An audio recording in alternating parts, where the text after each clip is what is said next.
The views and opinions expressed on this show belong solely to the hosts and their guests and do not reflect the views of any outside institutions unless explicitly stated. What's up, everybody? My name is Steve Vanderwall. And I'm Justin Klosser. And we're your hosts of Cannabis Cum Laude, a podcast devoted entirely to cannabis. We're going to talk cultivation, business, medicine, politics, culture, advocacy, and everything in between. The cannabis industry is complicated. It's robust. It has a lot of moving parts. And it's our job to help you understand it just a little bit better. So tune in every week for a brand new episode. And if you have a question that you'd like answered on the show, send it on over to questions@cannabiscumlaude.com. Thanks. Enjoy the show. Hey, what's going on, everybody? Welcome back to another episode of Cannabis Cum Laude. Steve and Justin here. And today is Monday, right? No, Tuesday. The 10th of August, and breaking news, Governor Cuomo of New York is resigning. Dun, dun, dun. I know a lot of people are throwing their hands up. Yay, we're excited. I hear a lot of people throwing their hands up. We're down. What is going on? We love him. What happened? But we're going to talk about what does this mean for cannabis? We don't really know, but we have some guesses. Yeah, it's big news, though. I mean, he's quite literally, I think could have made a run for president. And as of, 6 hours ago, he's resigning.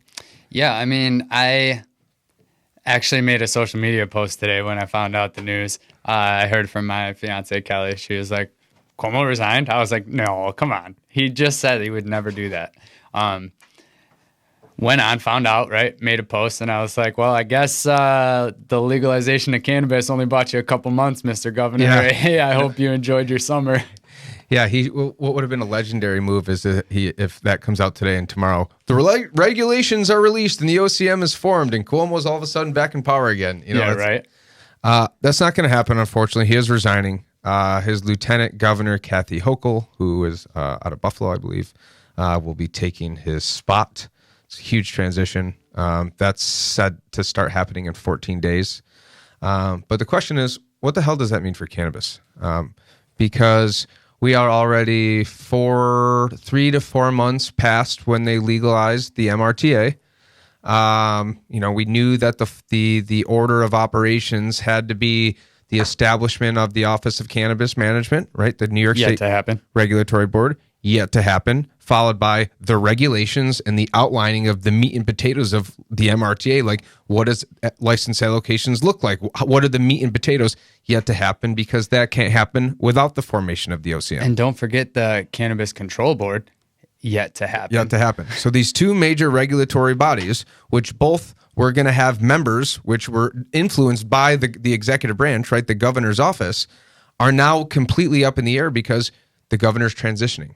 I would like to think that, Cuomo, he had tons and tons of power in New York, right? This guy has been a politician his entire life. His father was a politician. He really had an extraordinary amount of pull in New York, which can sometimes make it difficult to negotiate. I saw that firsthand back in my days with Rock Normal.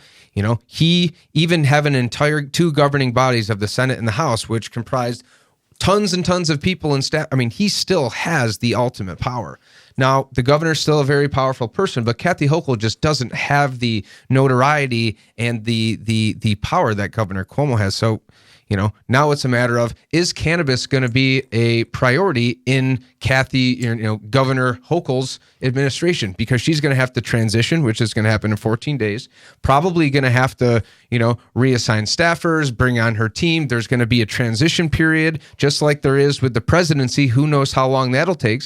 And then out of all the issues that she still has to deal with, cannabis and housing and unemployment and all these COVID, right? COVID. Where does cannabis fall in that priority list? Well, it kind of falls down on the priority list, I would think. But I want to back up real quick before I go down that rabbit hole. So to speak to her less notoriety than Cuomo, right? Well, she still has been the lieutenant governor, right? That comes with notoriety. Now she's also the first woman governor. That's huge. Mm-hmm. That's going to give her a lot of clout, just as it is. And there's going to be a huge amount of support that comes with that because she's the first woman governor. Yeah. anyway, that I just wanted to make that point real quick and like say that that is a benefit to help maybe gain her some of that political pull a little more rapidly and kind of help shape that. Also, to speak to that, I kind of think like maybe more sort of piggyback off of what you were saying. Like I said before, I really think the only reason that Cuomo legalized and signed and agreed to legalize was to either buy himself some time or distract or like something of that nature with everything else that was going on. Maybe it was going to be like the light that saved him, right? And I think maybe that was a thought in his brain. And so he was like, okay. Plus, he had also lost a lot of that political clout. So he didn't really have as much bargaining room anymore. And so it was kind of like, okay. But that still doesn't mean he was in a hurry to get the rules done, obviously. Look at how things have rolled out, even though they had said it was going to be a huge economic advantage, right? So my thoughts are he was kind of a barrier, and having him removed, even if it is lower on that priority list, might still make things happen faster than they were going to anyways. Yeah, I think that's definitely a good point. I definitely believe that he was the barrier, right? And I think a lot of the political infighting that was happening when it came to choosing the members of this regulatory body came amongst disagreements between the House and the Senate and Governor Cuomo's picks. That being said, she could transition and say cannabis is a priority. We need the revenue. We need the jobs. It's already legal. The industry is happening right now, right? It's already happening. How many events have we been to over the last couple of weeks where people are setting up shop and trapping and hustling? And guess what? Nothing's happening. It's a beautiful thing. And events are popping up left and right. People are opening. I mean, business is happening. And every day that goes by is another day that New York State doesn't get a cent of tax revenue. That's so right. It would be in soon to be Governor Hochul's best interest to say, let's put the OCM together. Let's get regulations out and let's get to working, because I believe that people are, how many growers, I've talked to a couple growers and a couple of, underground industry vets that say, hey, you planning on getting a license? Why the hell would I do that? I've been operating underground for 10, 20 years. Now it's legal. Now I'm going to get in less trouble if I get caught. Why would I spend all this money on a license, dick with all the regulations and headache, and have to pay half of massive taxes? Yeah, why would you? And as these businesses are in this Wild West period where they're popping up, they're making cash, they're storing it away, people are going to get to a point where they're set up, right? They're operational, they're profitable, and they're going to say, well, I was going to get a dispensary license or a manufacturing license, but now I'm just going to keep operating underground. Every day that goes by, I believe that is closer to that actually happening, because why would you? Well, legislators kind of did us a solid when writing the MRTA, right, with making larger amounts of possession available, right? Because it's hard to get these laws changed once they're put into place. And the best way to do it is right out of the gate, have what you want, right? So they set the possession limits and all of that with the best of intentions, right, for the legal market of getting these regulations formulated quickly, right? But what they inherently did was enable the gray market, right? Like, yes, you want to be able to have a large amount in your home, because when you personally cultivate your 3 plants that are mature, or 6 if you have two adults in the house, you don't want to get in trouble for just having your harvest, right? Yeah. So like they had to set that 5 pound, which is a pretty reasonable limit. Yeah. They had to set that 5 pound limit, but now people can just have 5 pounds in their house at any time, right? And so it's making it like very easy for the gray market to operate within legal boundaries, right? Which is a beautiful, beautiful thing. I'm not complaining about it whatsoever, but as far as a legal market goes, it's devastating, right? They are quickly destroying, and the longer they take, the longer it's going to take, or the harder it's going to be for them to actually get revenue out of this industry, because the longer you let legal, non-legal businesses establish, like they're going to get a foothold. Yep. People they're going to realize that they're getting quality products from these underground markets and less than quality products because they're going through certain biological cleansing and stuff like that. And that is coming from commercial markets. Right. So I will say that going legal isn't all bad. There is, obviously you're going to have to pay a licensing fee, and you're going to have to deal with whatever regulatory body breathing down your neck, or not necessarily breathing down your neck, but like having to answer to them and be responsible in the way that you adhere to these regulations. But one thing that you can assure, which is, what our industry is set up to do, is to ensure products are quality and safe, right? I've been to a bunch of these events in the last couple of weeks. How many COAs have you seen? Yeah, none. But that's besides the point. 99% of people aren't looking for a COA, to be honest with you. True. And if they are getting something that looks, smells, and tastes better from their buddy down the street than what they're paying more for just because it's got a COA, they're not going to care, right? If it doesn't look moldy, it's clean, has been for the past 30 years, so why is it going to change now, it's I get that. I think, I'm so accustomed to like dealing with the BS in the CBD market. Oh, you got to have your COAs, it's organic, blah, blah, blah. And I believe in all those things. But at the end of the day, does it actually matter, especially in the THC industry?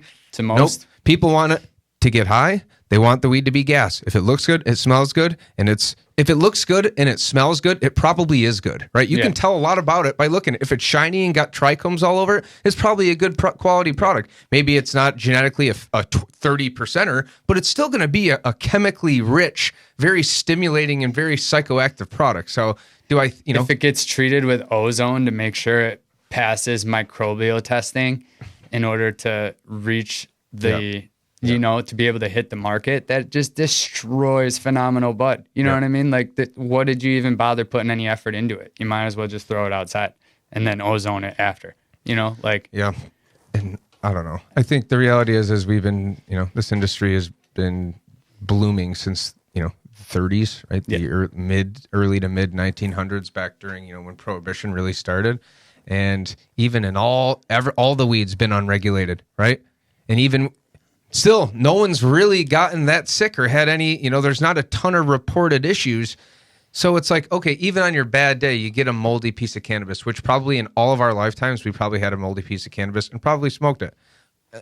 Is the detriments of the industry of like the poor quality. Obviously, if you're spraying it with Roundup and that's a whole different animal. But I actually don't know a single grower that uses Roundup or any of this crap. Most growers are very conscious and it's like a horticultural oils. Yeah. And maybe neem, which gets a bad rap a lot. Maybe, I don't know which side of the fence I land with that. I kind of stopped using it just in case, but I think if you're using neem, you're fine. I've never had any bad experiences, but why did they say it's, what is it about neem that's bad? I don't honestly know. Like that, and that's going to make me sound really ignorant right now, but that's okay because I just don't, and I don't want to try and BS it. Yeah. I've heard that I think maybe it's the azadirachtin. I don't know. There's something within there that supposedly comes through all the way through the plant, no matter what, is systemic and like can have adverse health effects if smoked, right? Like it's like entirely different the way when it's being rubbed in your skin, but just like anything else, when you put a fire to it, it changes the chemical makeup of it. Sorry. And anyway, though, I do think that they also did us a solid though, because it's not hard to get into the medical program, and if you want to grow your own, as far as what I'm concerned with within the MRTA, October 1 is the go day. That is 6 months from the signing of the legislation. You're good to go as a medical patient, as far as I'm concerned. I'm not a legislator. Maybe there was some fine print that I missed that was saying like, unless, you know what I mean? Like that's very highly possible. But as far as what I've read and what I'm considering to be go day, October 1, which thank you, legislators, right, for putting that in there. And it's really easy to get a medical card, right? If you have pain, PTSD, stomach issues, countless other things. You go on NugMD, and in 45 minutes, you're good. License, or you got a card. Thanks. Yeah, I mean, listen, I think there's a big difference between. I mean, there is a big difference. Not I think there is a big difference between laws and the enforcement of laws. True. Okay. There are, the cops got a lot on their plate nowadays, right? Dealing with some pretty tough stuff. It's tough. It's a tough time to be in law enforcement right now. Some of these smaller counties, they got. It's just, Yes, it is not legal to cultivate cannabis at your home right now. And obviously, if you're running a 30 light operation, okay, that's a different story. But if you got 6 plants going in your backyard or your house, I don't really know. And, don't take me, don't take what I say literally, because anything could happen. But practically speaking, are you really going to get in trouble? I mean, I guess if you got trees in the middle of a suburban neighborhood with a bunch of kids around. Know your neighbors, people. Know your neighbors. But if you're smart about it, and if you get busted, it's not like you're going to jail. They're probably just going to clip your plants. Or maybe. And throw a fine at you. And throw a fine, but it is a calculated risk. So it's like, I'm not encouraging anybody to do anything illegal by any means, but it's like, isn't it, I don't know if this is true, actually. It's illegal in New York to back out of your driver. Those stupid laws that you hear? Right. I don't forget what they're called, but don't live in fear, because at the end of the day, if you get busted with 6 plants, it's probably going to be like a $200 fine. Right. $200 fine. Which sucks. Don't get me wrong. It sucks to get a fine, and it sucks to have anything associated on your record, but that's minimal in the scale of things. Yeah. I do want to take a moment to recognize the fact that we unintentionally matched today. Yes. So this is a company called Grodan. They are really, I think, the leaders in rock wool manufacturing and really precision irrigation. I had the chance to talk to a rep at Rob's grand opening, #Hydro's grand opening a few weeks ago. And I have had so many questions because I'm moving into rock wool now from indoor or from soil. And I was just like, what do you think about this? What about my feeding schedule? Talk to me about, vegetative versus generative steering. I was asking all these questions. This guy was a wizard. He's like, go on the website. You can there's tons of good technical advice. They have like 6 technical papers on there that are like 4 pages long that are like how to grow in Hugo blocks, what precision irrigate, like really, really good information. So I'm proud to be repping their shirt today. They do not sponsor us by any means. No, but come on, look at these colors. Yeah, this is some fresh merch. Freaking sick outfits. Yeah.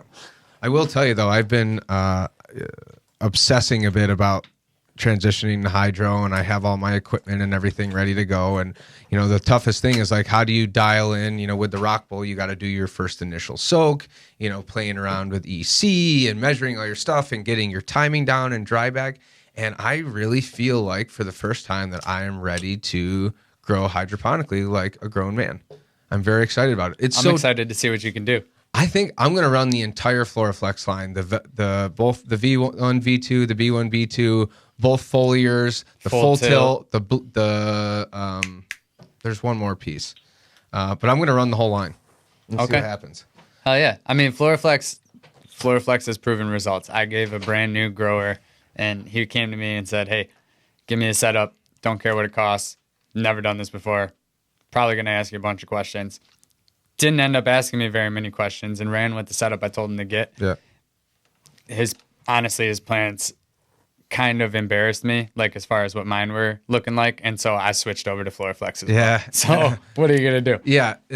I was talking to Rob the other day about it, and he goes, to be honest, dude, my buddy who's running FloraFlex, and compared to my other guy, I forgot the 2 people we were talking about. He goes, this one guy essentially has been growing for 10 years. And this guy, he has the same cut, and he's running FloraFlex, and he's growing gas. It's better, and he's like doing it for the first time. Yeah. They make you, they literally have calendars, or like week 1, this many grams per, gallon. This is what your dry back should be. Between like the resources on FloraFlex and the resources on Grodan, good to go. Good to go. Yeah. And anybody who I've talked to, I talked to this guy who I actually met the other day at the Pop-Up Liddy event, which was awesome. And we were talking, I was like, so how time consuming is it? He runs he told me 100,000 watt operation. It's like a 25, 30, huge operation. And I'm like, so how much, you gotta be working a lot. That's a lot of work. He goes, I check my grow once a week. It's all automated. Once a week. He walks in there. It's like, don't touch anything. I've been doing it for years, and I go in there once a week. So once you can get it dialed in and get your feeding schedules and all that stuff, it's push play, baby. Well, yeah, and if you get some of those monitors like the Pulse or something like that, that will help you be able to know if anything's going wrong when you're not able to be around too, right? Yeah, it just sends it right huge. To your phone, which is like if there is a catastrophe and like you weren't planning on going in for another 6 days. Yeah. Oof. Yeah. Well, the thing is, because remember I won that pulse. Well, my sister won the pulse. She gave it to me. But I'm wondering is if there's another piece of, because Pulse doesn't attach to, like, can you adjust things in from your phone? Like, oh, your humidity's too high. Can I bring it down via the Pulse app, or is there a special? No, it's just a monitor, because it's not like hooked up to. I mean, they may have another piece of equipment, but not the Pulse one. Yeah.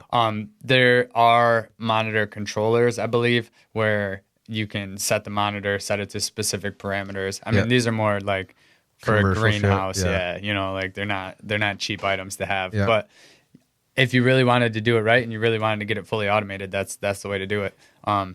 You also could just run equipment to kind of like battle itself, right? Like you have your dehumidifier set at 58 and you have your humidifier set at 59 or whatever, you know what I mean? And they just kind of maintain. It's a lot of power. Is that okay? So that's really interesting, because I have a friend right now who has a big food. He has a big like warehouse, and it's an old food facility in the city, and he has like a 19-foot or a 15-foot by 10-foot walk-in cooler that gets as low as 30 and as high as 90. And he's like, hey, I'd like to, grow in there. I'd like to, what do you think? And I'm like, cool. But after talking to a couple of people, Rob particularly, he said, you might run into some humidity issues because you got metal walls and they're just going to be sweating.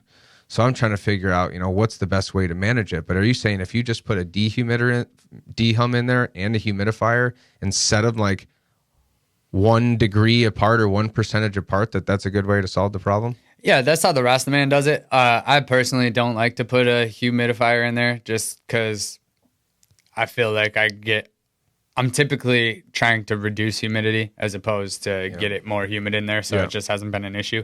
But if you have a dehumidifier in there and you have it to a set point, like that's what's going to be your issue too. You're not going to need to have a humidifier in there, right? It's going to be sweating. So just have it set to whatever you want it. And I would go a few degrees lower because it's not going to be perfect, right?